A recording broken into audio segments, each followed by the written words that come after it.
Atos 2, 1 a 13. Neste domingo, nós e as igrejas cristãs ao redor do mundo estamos celebrando o grandioso e pomposo dia do Pentecostes, o envio do Espírito Santo, a pregação multilingüe do Evangelho, o batizado de 3.000 pessoas em Jerusalém, o nascimento da igreja. Deus veio com tudo no Pentecostes, na ponta dos cascos, na perfeição divina. Escoltado por um poderoso e barulhento vento, vestido de línguas de fogo sobre a cabeça dos apóstolos, o Espírito Santo chegou chegando. Às 9 da manhã, Cristo foi à cruz. 50 dias depois, às 9 da manhã, ele enviou o seu Espírito. Deus se superou no Pentecostes. Ele foi visto poderoso, impressionante. Ele agiu como nós imaginamos que Deus deveria agir. Examinaremos hoje esta visita extraordinária do Espírito Santo. O fenômeno do Pentecostes, ou 3 fenômenos no Pentecostes. No final, pisaremos no freio. E meio que num contraponto, lembraremos algo importante para a gente que vive no pós-Pentecostes. Primeiro fenômeno do Pentecostes, um poder que vem de fora. Lá de Atos, versículo 2, um som como de um vento violento que veio do céu e encheu toda a casa onde os discípulos estavam reunidos. Eles escutaram e sentiram um som como de um vento. E a Bíblia fala em alguns lugares, metaforicamente, do Espírito Santo como um vento que sopra onde quer. Não é o principal aqui para a gente saber que barulho foi esse ou que classe de vento foi essa. Mas que aqueles discípulos experimentaram uma força, notem, que vinha de fora. Não foi interno, não foi uma experiência psicológica que vinha de dentro deles. Era algo que vinha de fora, e não somente de fora da casa ou de fora da cidade, mas de fora do mundo, do céu. O Pentecostes, em primeiro lugar, é receber essa força que vem de fora da gente. Isso, meus irmãos e irmãs, nos coloca em rota de colisão com a nossa própria natureza e com a cultura. Por quê? Porque o nosso pecado e, de certa forma, o mundo que a gente vive, o que eles dizem para a gente sobre problemas e soluções? Via de regra, que os nossos problemas vêm de fora. E que dentro de nós está o que nós precisamos para a gente resolver os nossos problemas. É só questão de acessar esse poder interior. A nossa natureza pecaminosa e o mundo insistem em ver força dentro da gente, fraqueza fora. Beleza dentro, feiura fora. Virtude dentro, defeito fora. Dificilmente vemos o contrário ou escutamos uma mensagem contrária. E aí, gente, os livros de autoajuda, os discursos de formatura e as propagandas da mídia deitam e rolam, massageando o nosso ego pretensioso que é. Pegam carona no Capitão Planeta. Desde pequeno, a gente já é sensibilizado com essa história. Lembram? O poder é de vocês. Qual é o problema disso? O problema é que nós viramos adultos e a gente caminha pela vida e a gente nunca consegue acessar esse poder aí dentro da gente. A gente nunca consegue acessar essa força interior que supostamente a gente tem. Os livros nos falam dela, as celebridades arrotam ela, receitas são propostas, mas não vamos longe. Deus sabe disso, gente. E Deus intervém. No Pentecostes, o poder não emana dos discípulos. Se dependesse deles, da coragem deles, nada teria acontecido. Porque não existe essa capacidade intrínseca dentro de cada um para ser ativada. O poder vem de fora. Desculpem o clichê, mas não é autoajuda que precisamos, mas do alto. Ajuda. O mundo nos diz, se você tem problemas, eles estão lá fora. Caos social, famílias disfuncionais, crise econômica, política, os problemas estão sempre lá fora. Mas dentro de você, você tem tudo o que você necessita para resolver esses problemas. A Bíblia, de certa forma, nos fala o contrário. Não que não existam problemas fora de nós, mas na raiz, eles estão aqui dentro. Martinho Lutero disse que os seres humanos se encontram desde a queda em pecado incurvatus in se, encurvados sobre si mesmos. Do que ele estava falando? De que a nossa natureza fundamentalmente está centrada e viciada no nosso ego. Todos nós nos sentimos que somos o centro do universo. E esta é a razão fundamental porque o universo é um lugar miserável. Porque independente do país, da forma de governo, da religião, da cultura, em cada lugar há um batalhão de seres centrados em si mesmos, andando de um lado para outro, constantemente colidindo-se uns com os outros. E a gente nem admite isso. Tem uma demonstração que pode nos ajudar, que eu li em um artigo, alguns anos atrás, do New York Times. What brand is your therapist? A autora do artigo faz uma análise da situação recente da psicoterapia. E, entre outras coisas, ela diz assim, que nos últimos 15 anos, já passou um pouco esse artigo de 2012, mas que nos últimos anos 30% menos tem feito análise. Não porque haveria menos dificuldades emocionais. A razão encontrada foi porque, no passado, as pessoas, de alguma forma, chegavam à conclusão que precisavam se entender melhor para ajustar o que é necessário dentro de mim. Mas agora, supostamente, as pessoas sentem que os problemas que existem, se existem, é por causa dos outros. Se existem algo ruim ao redor delas, são os outros que precisam mudar. E aí tem terapeutas, diz o artigo, que até estão mudando de estratégia para divulgar o seu trabalho. Ao invés de divulgarem, por exemplo, eu trato de pessoas com ansiedades, eles anunciam, você aí está sofrendo por causa de alguma pessoa?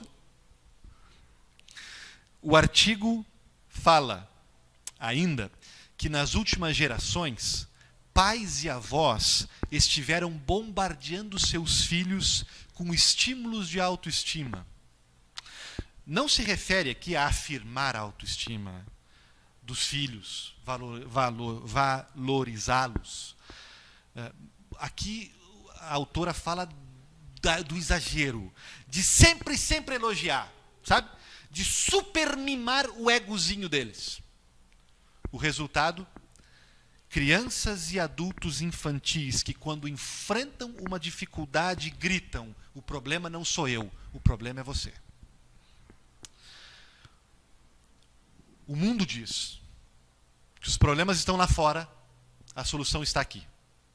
A palavra de Deus diz, os problemas estão aqui. E a solução vem de fora. Do poder de Deus. Essa é a primeira verdade, o primeiro fenômeno do Pentecostes. O Espírito Santo veio e trouxe força de fora. Salvação conquistada fora de nós. Presente de Deus. Fé presente de Deus, de fora para dentro. Capacidade de lutar, de vencer uma tentação. Poder que vem de fora para a gente. Perdão, presente de Deus. Aptidão para perdoar. Tudo, gente, nos é concedido, como diz o credo, diária e abundantemente pelo Espírito Santo, que vem a nós de fora.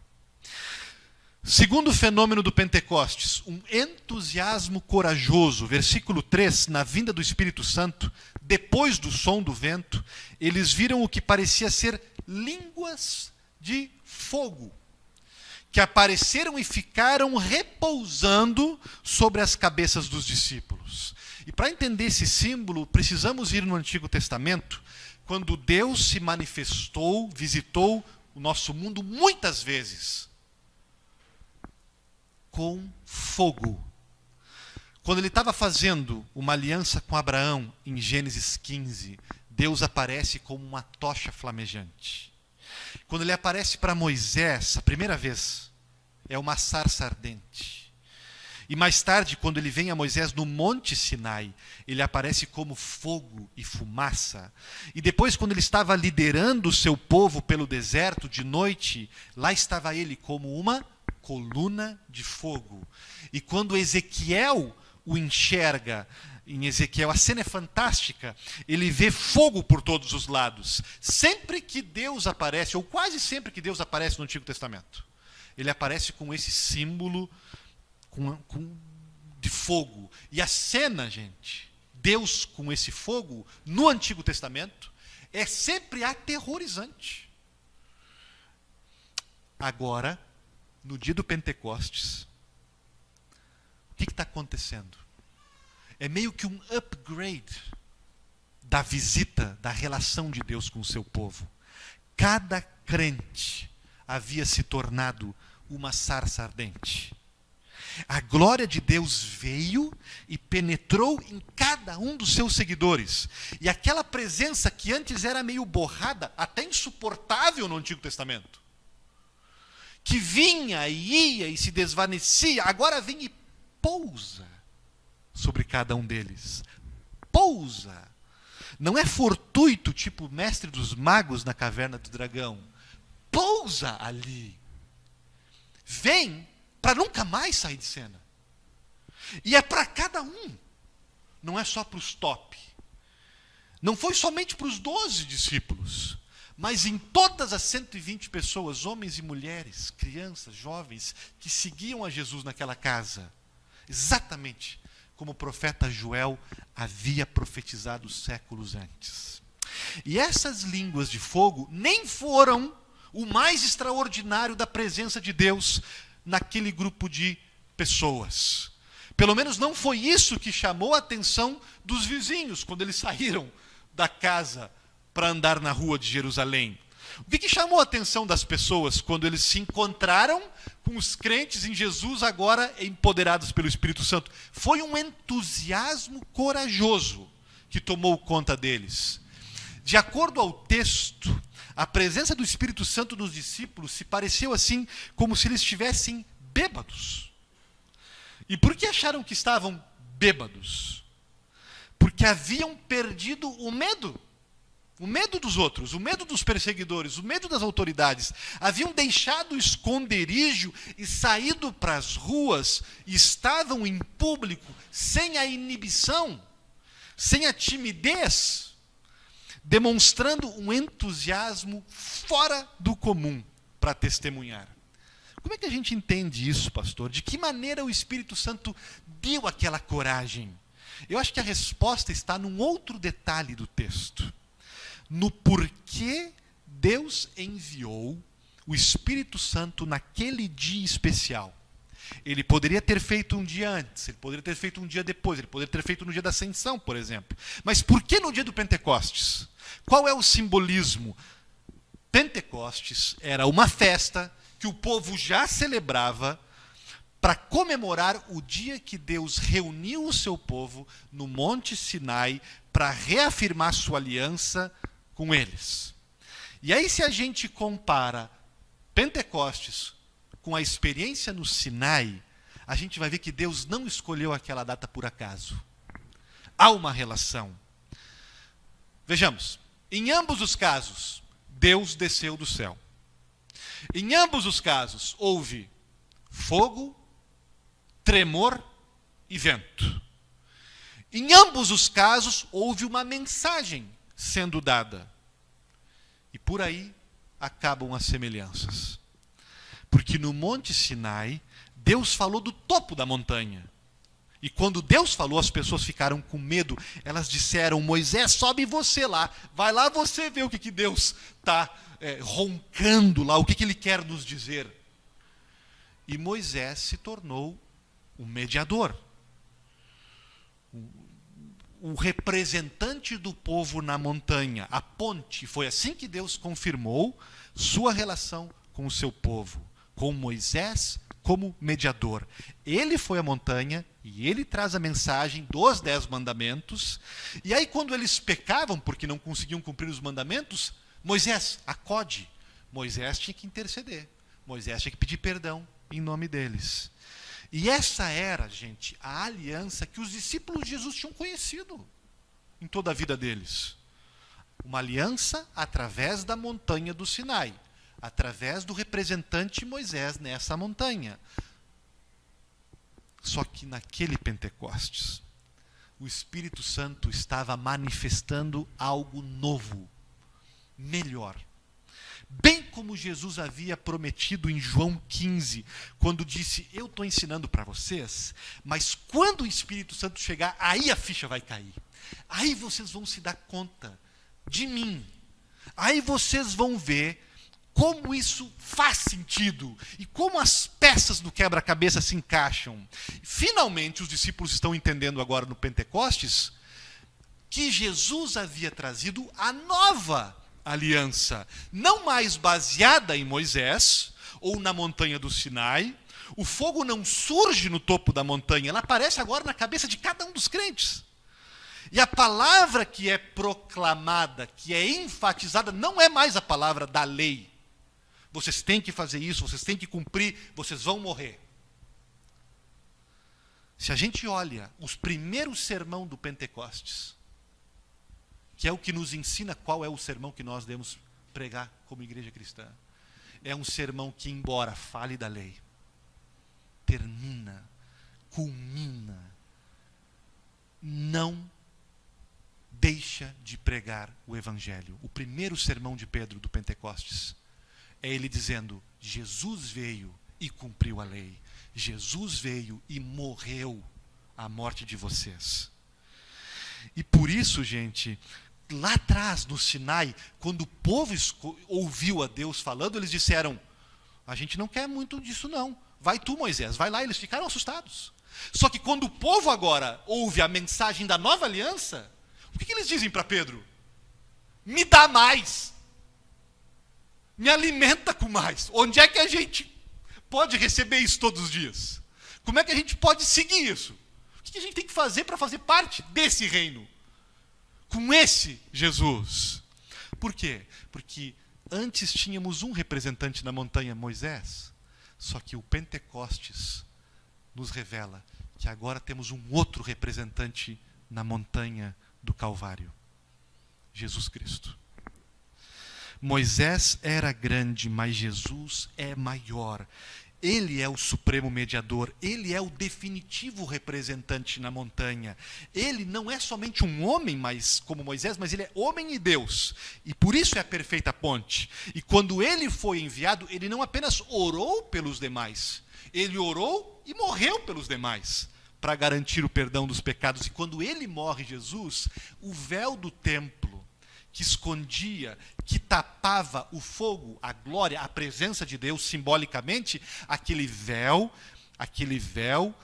é rasgado e aquela glória e aquela presença que antes era meio moribunda, era meio um negócio meio borrado, inacessível, toda aquela presença e aquela glória, aquele fogo, por causa de Cristo, ela agora é jogada, ela agora é enviada abundantemente, ela vem direto para a nossa vida e vem com fartura.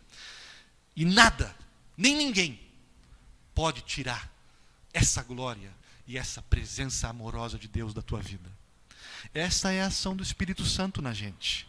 Por isso a coragem e o entusiasmo que nós somos convidados a ter. Porque o Espírito Santo traz a presença, o poder de Deus de uma forma absoluta. Entrega para você. O Espírito Santo te dá a fé nesse novo representante da montanha. E ele te revela e te convence. E quando você se esquecer, se você se esquecer, porque perdeu a memória ou porque está com Alzheimer, o Espírito Santo te segura. Não deixa você cair das garras da graça. Ele faz por você o que ele fez por Jesus no dia do batismo. O que aconteceu com Jesus quando Jesus foi batizado? O Espírito Santo veio e revelou para Jesus a voz de Deus para ele: tu és o meu filho amado. É isso que o Espírito Santo dá para a gente que estamos batizados em Cristo. Isso é o que o apóstolo Paulo nos diz. Aquela declaração, tu és o meu filho, não foi só para Jesus. Por causa de Jesus, ela é dada a nós agora. O Espírito Santo vem ao nosso coração e dá testemunho. Tu és um filho, uma filha amada de Deus. E em Gálatas 4, o Espírito Santo vem ao nosso coração e clama, nos ensina a chamar Deus de Abba. E se a gente se esquece, ele chama por nós. Deus ama você. Você foi perdoado. Deus tem prazer em você por causa de Cristo. Como é que a gente não vai parecer que a gente está bêbado quando a gente se dá conta de uma coisa dessa? Como não ficar eufórico? Como não enfrentar a semana, a pandemia com coragem? Se nós agora temos a convicção de que a opinião da única pessoa que realmente importa, ela ama a gente. Cristo nos ama e entregou tudo o que tinha de mais precioso por nós. O Espírito Santo nos ensina isso. E isso nos ajuda a enfrentar os demais problemas da vida, diariamente. Foi isso que os discípulos entenderam e experimentaram no dia do Pentecostes, graças ao Espírito Santo. E foi isso que deu a eles e dá a nós. É o Evangelho que dá a nós uma coragem e um entusiasmo. Terceira marca do Espírito Santo é uma mensagem universal. E ela fica clara a partir do terceiro fenômeno daquele dia. Todos os que receberam o Espírito Santo começaram a pregar a palavra em línguas diversas, de acordo ao Espírito Santo lhes capacitava. E as pessoas compreendiam a mensagem na sua língua materna. Vejam, esta é a primeira aparição pública dos discípulos, é o primeiro ato da grande comissão. Jesus deu quando subiu aos céus, é o discurso de abertura do movimento do Evangelho, da igreja. E olhem que detalhe significativo. Ele foi feito, esse manifesto original, em todas as línguas disponíveis ao mesmo tempo. E Lucas, querendo enfatizar esse negócio, ele guarda um bom trecho do texto bíblico de Atos, citando país por país, etnia por etnia, língua por língua. Como que dizendo, olhem para isso aqui, porque isso aqui é significativo, porque isso aqui tem implicações para vocês. Deus orquestrou as coisas de tal forma, como que para se assegurar que não houvesse uma língua, não houvesse um país, uma cultura, que não recebessem a mensagem. E olhem só, podemos concluir isso, eu acho, que nenhuma língua e nenhuma cultura tivesse precedência, prioridade sobre a outra no Evangelho, no cristianismo. Não há cultura que pode dizer, eu sou original porque o Evangelho foi dado a mim primeiro. Em Pentecostes, Deus diz, a mensagem ao mesmo tempo nas línguas todas. Como que dizendo, é para ser universal, é para ser para todos, é para todos serem valorizados. Isso é, de novo, vou ao Antigo Testamento, a reversão de uma calamidade antiga. Gênesis 10, o que acontece lá? Há uma lista também de países, de nações. Gênesis 11, nós vemos que as pessoas se juntaram com um propósito em comum, mas o propósito era construir uma torre, era construir um templo religioso para destronar a Deus. E eles foram arrogantes e Deus julgou eles. Deus mexeu na comunicação deles. E eles ficaram confusos, tiveram que abandonar o projeto e separaram e se dividiram uns dos outros. Mas esse não era o plano de Deus, de separar as pessoas, de dividir as pessoas. Por isso, no Pentecostes, Deus restaura uma comunhão perdida. Em Cristo, pelo poder do Espírito Santo, povos que antes se afastavam e se odiavam, agora são trazidos de volta para a unidade. Babel significa ira, Pentecostes graça, Babel juízo, Pentecostes salvação, Babel fecha os ouvidos e divide os povos, Pentecostes abre os tímpanos e une todos na igreja. Babel confunde a língua da humanidade e o Pentecostes faz com que elas, em comum acordo e ao mesmo tempo, proclamem as maravilhas de Cristo. Pense nas implicações disso para a gente. Poderíamos falar de muita coisa aqui. Eu vou falar de uma. Não ousemos pegar nossa cultura, nossa música favorita, nossa arte, nossos costumes, nossa maneira de argumentar e organizar o pensamento, nossos valores, nosso modo particular de viver o cristianismo, porque está relacionado com a cultura, não ousemos dizer que essa forma é a verdadeira, é a pura, é a original do cristianismo. Não ousemos sobrepor a nossa forma de cultura, de linguagem, a pessoas de outras culturas.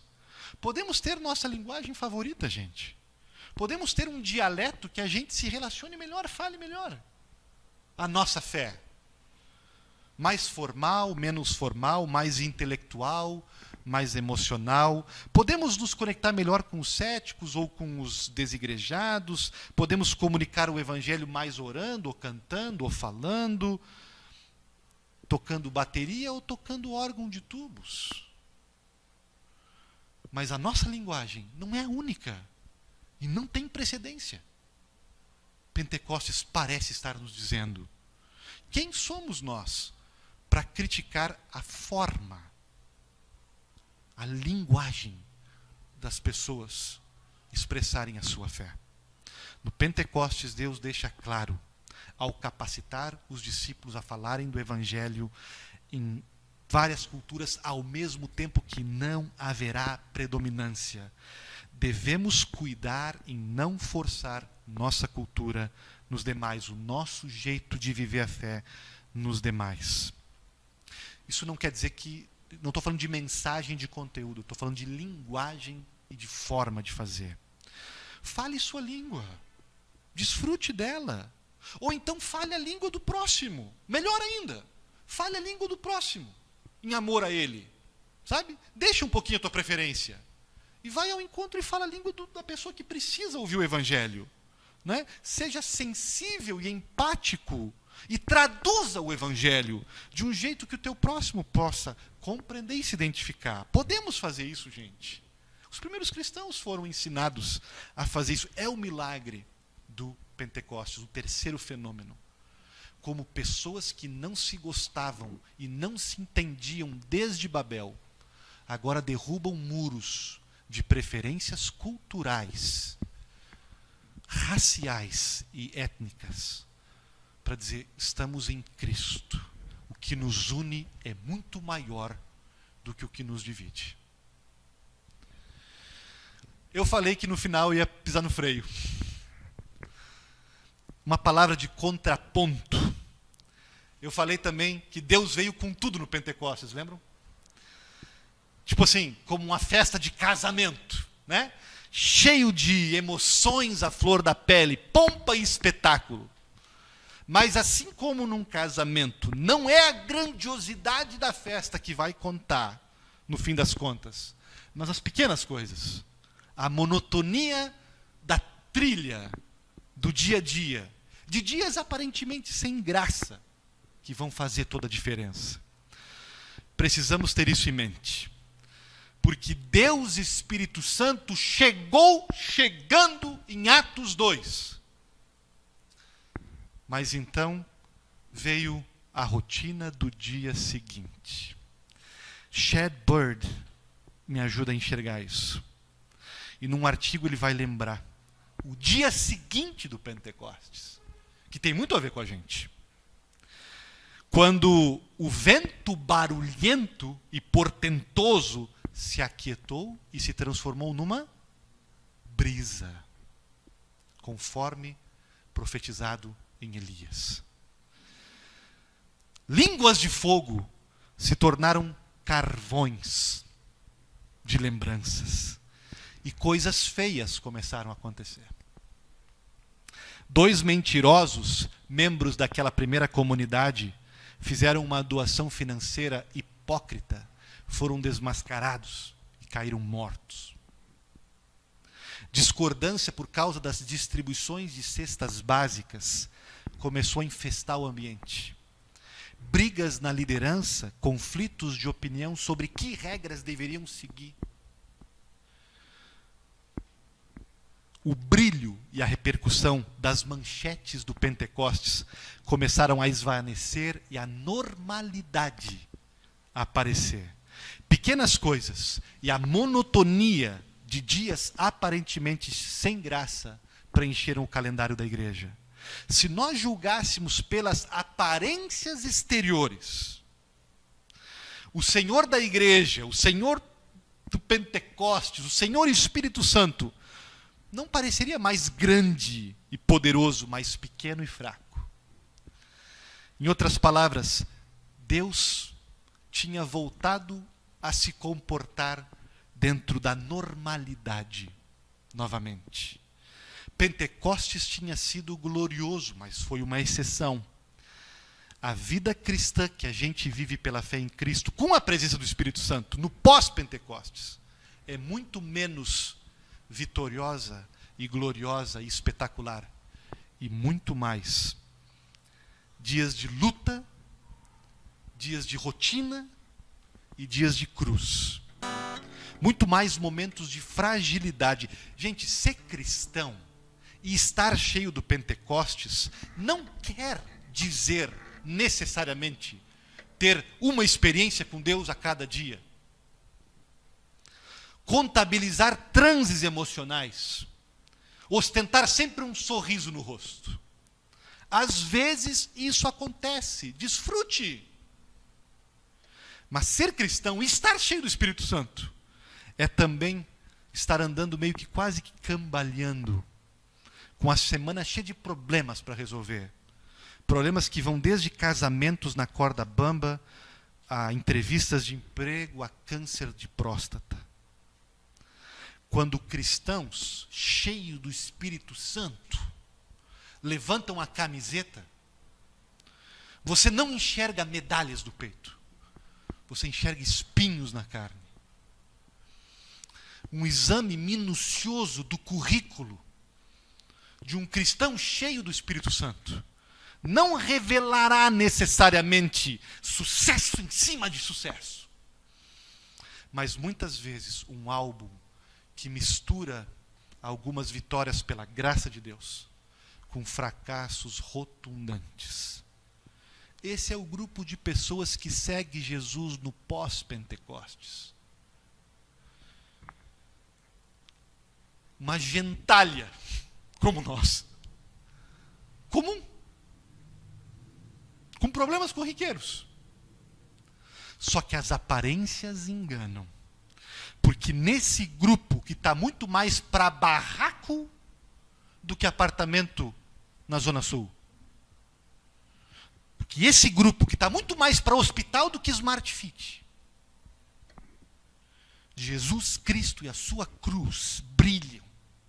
E brilham. E brilham. Na simplicidade na monotonia, no bocejar da normalidade, pode que não haja estrondo e potência, mas brisa, a brisa leve da palavra de Deus. Aí está o amor de Jesus, diária e abundantemente, curando a gente, restaurando a gente e nos enviando ao mundo, aos trancos e barrancos, vencendo e às vezes não vencendo.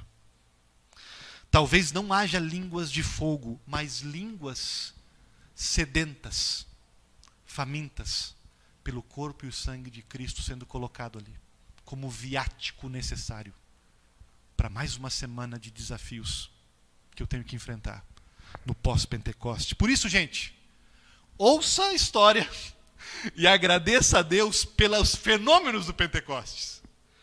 E quando você tiver esses fenômenos na tua vida, desfrute deles. Quando o Espírito Santo chegar chegando em você e te pegar de jeito, e te eletrificar com o seu poder que vem dos céus, quem sabe agora no culto, renove o teu entusiasmo corajoso. Testemunhe a mensagem universal. Construa essa comunidade diversificada de todas as línguas, povos e nações. Receba esse fenômeno e seja cheio pelo Espírito Santo. Não o resista, não o entristeça, não abafe seu som, não jogue água no fogo, bote lenha nessa fogueira. Põe a palavra e sacramentos nessa fogueira. Nossa igreja precisa de gente cheia do Espírito Santo. O mundo precisa, os teus filhos precisam, tua namorada precisa, os teus netos precisam de você, cheia do Espírito Santo. Como mini sarças ardentes, andando por aí, pelas ruas do Rio de Janeiro. Apenas não esperemos ser confundido com bêbados todos os dias. Se vier o tornado, Mariana, amém. Mas se for brisa, amém também. Amém também.